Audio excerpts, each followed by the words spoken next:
दोस्तों आज हम इस वीडियो में CISF LDC ASI एग्ज़ाम 2022 के बारे में बात करेंगे।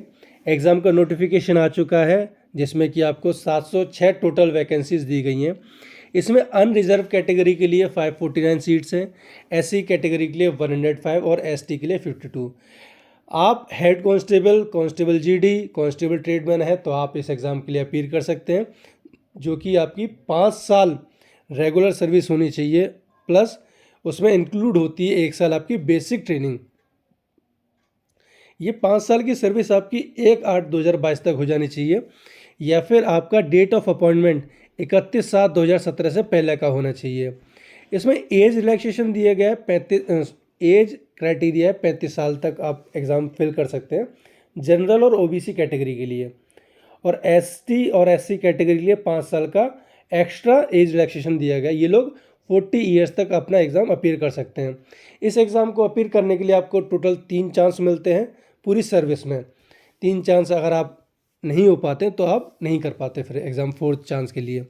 एजुकेशन क्वालिफिकेशन आपका होना चाहिए, ग्रेजुएशन होनी चाहिए किसी भी रिकॉग्नाइज्ड यूनिवर्सिटी से, और साथ साथ आपका ये जो 5 साल का सर्विस है क्लियर रिकॉर्ड होना चाहिए, एटलीस्ट गुड ACR।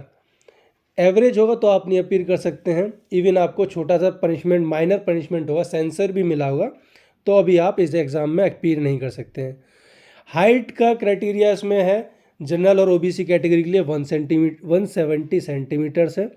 वहीं हिल एरिया से जो बिलोंग करते हैं उनके लिए 165 सेंटीमीटर्स की है। हिल एरिया से जो बिलोंग करते हैं ये लोग अपना हिल स्टेशन का सर्टिफिकेट एनक्लोज करेंगे अपने फॉर्म के साथ, तभी ये इस बेनिफिट का ले पाएंगे, अदरवाइज़ नहीं ले पाएंगे। वहीं आपका ST कैटेगरी के लिए 162.5 सेंटीमीटर है। अगर आप ST कैटेगरी से बिलोंग करते हैं जो कि नॉर्थ ईस्ट से हैं तो आपको 157 सेंटीमीटर हाइट होनी चाहिए।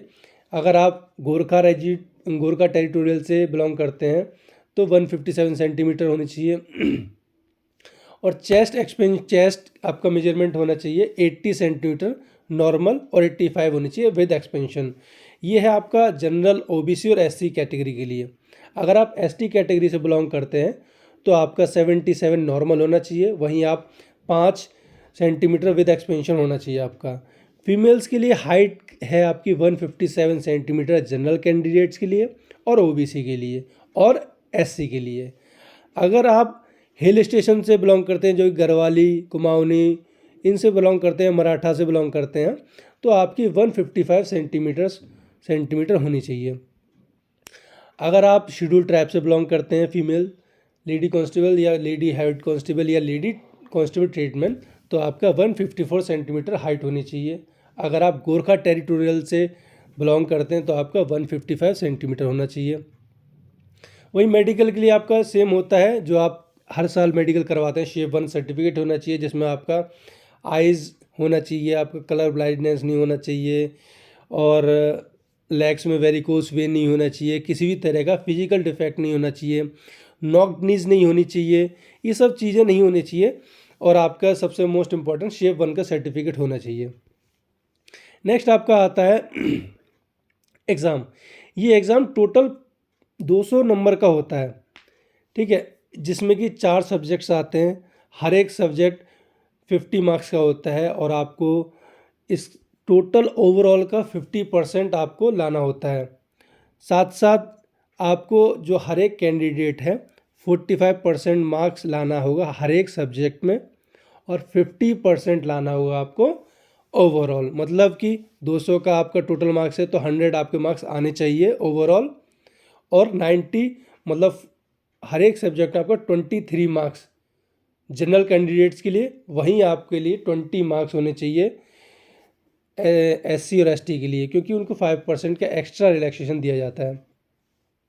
फिजिकल टेस्ट के लिए आपका होगा 1.6 किलोमीटर की रेस होगी, जो कि आपको 6 मिनट 30 सेकंड में पार करनी होगी। वहीं फीमेल्स के लिए 800 मीटर की रेस होगी, जो उनको 4 मिनट में पार करनी होगी। 100 मीटर रेस होती है 16 सेकंड्स में मेल के लिए, 100 मीटर रेस होती है 18 सेकंड्स में फीमेल्स के लिए। हाई जंप होगी 3.9 फीट की, जिसके लिए आपको 3 चांस मिलेंगे। वहीं फीमेल के लिए 3 फीट रहेगी, उनको भी 3 चांस मिलेंगे। लॉन्ग जंप के लिए आपके पास 12 फीट का करना होगा लॉन्ग जंप, जिसके लिए 3 चांस। वहीं फीमेल्स के लिए भी 9 फीट रहेगा और 3 चांस मिलेगा। मेल में एक एक्स्ट्रा इवेंट होता है शॉर्ट पुट का, वो आपको फेंकना होगा 14.8 फीट तक, जिसके लिए 3 चांस मिलेंगे आपको। फिर बताएगा आपको फिट होना चाहिए, शेप 1 सर्टिफिकेट होना चाहिए। फाइनल सिलेक्शन में आपको ये ओवरऑल एक मेरिट बनेगी, उसके बेस पर आपको सेलेक्ट किया जाएगा। ठीक है, ये बताया कि 90 मार्क्स आपके आने चाहिए कम से कम। और लास्ट डेट ऑफ, जो मेन इंपॉर्टेंट पार्ट है इस फॉर्म को भरने का इंडिविजुअल का, वो है 5/2/2023 तक आपका जो फॉर्म है आपके यूनिट कमांडर तक पहुंच जाना चाहिए। अगर 5/2/2023 के बाद ये फॉर्म पहुंचता है तो इसको रिजेक्ट कर दिया जाएगा, इस फॉर्म को, है ना। इसके साथ आपको अपने 10th का मार्कशीट लगानी होगी, ग्रेजुएशन की डिग्री लगानी होगी, और 10th की मार्कशीट जिसमें आपका डेट ऑफ बर्थ का प्रूफ रहेगा। अगर आप हिल एरिया या SC ST से बिलोंग करते हैं तो आपको अपना रिगार्डिंग सर्टिफिकेट भी बनाना होगा। इस PDF में एंड में आपको इनके सर्टिफिकेट भी दिए गए हैं जो आपको अटेस्ट करवाने होंगे। एप्लीकेशन, रिवाइज्ड एप्लीकेशन जो कि 5/2/2023 तक होगी, जो कि लास्ट डे होगी, last date of receipt of application है। इसके बाद अगर आप कोई भी फॉर्म जमा करते हैं तो आपका ये फॉर्म रिजेक्ट कर दिया जाएगा। अब ये मेन आता है एग्ज़ाम कब होगा। ये एग्ज़ाम आपका होगा 3rd क्वार्टर में, जो 2023 का 3rd क्वार्टर होगा, अगस्त के आसपास आपका एग्ज़ाम कराया जाएगा। वहीं अगस्त के लास्ट में आपका रिज़ल्ट आ जाएगा। फिर अगस्त नवंबर के आसपास आपका वो फिजिकल हो जाएगा, then medical, then final training के लिए लिया जाएगा। तो दोस्तों ये वीडियो आपकी यहीं तक रहेगी। अगर ये वीडियो आपको पसंद आई हो तो ये वीडियो को लाइक, शेयर और सब्सक्राइब ज़रूर करें। और लास्ट इन्फॉर्मेशन आपकी कि आपका जो फ़ोटो होना चाहिए पिछले 3 महीने का होना चाहिए, जो कि आपका ड्रेस में हो और विदाउट कैप होना। ठीक है, तो वीडियो को शेयर ज़रूर करें और चैनल को सब्सक्राइब ज़रूर करें दोस्तों।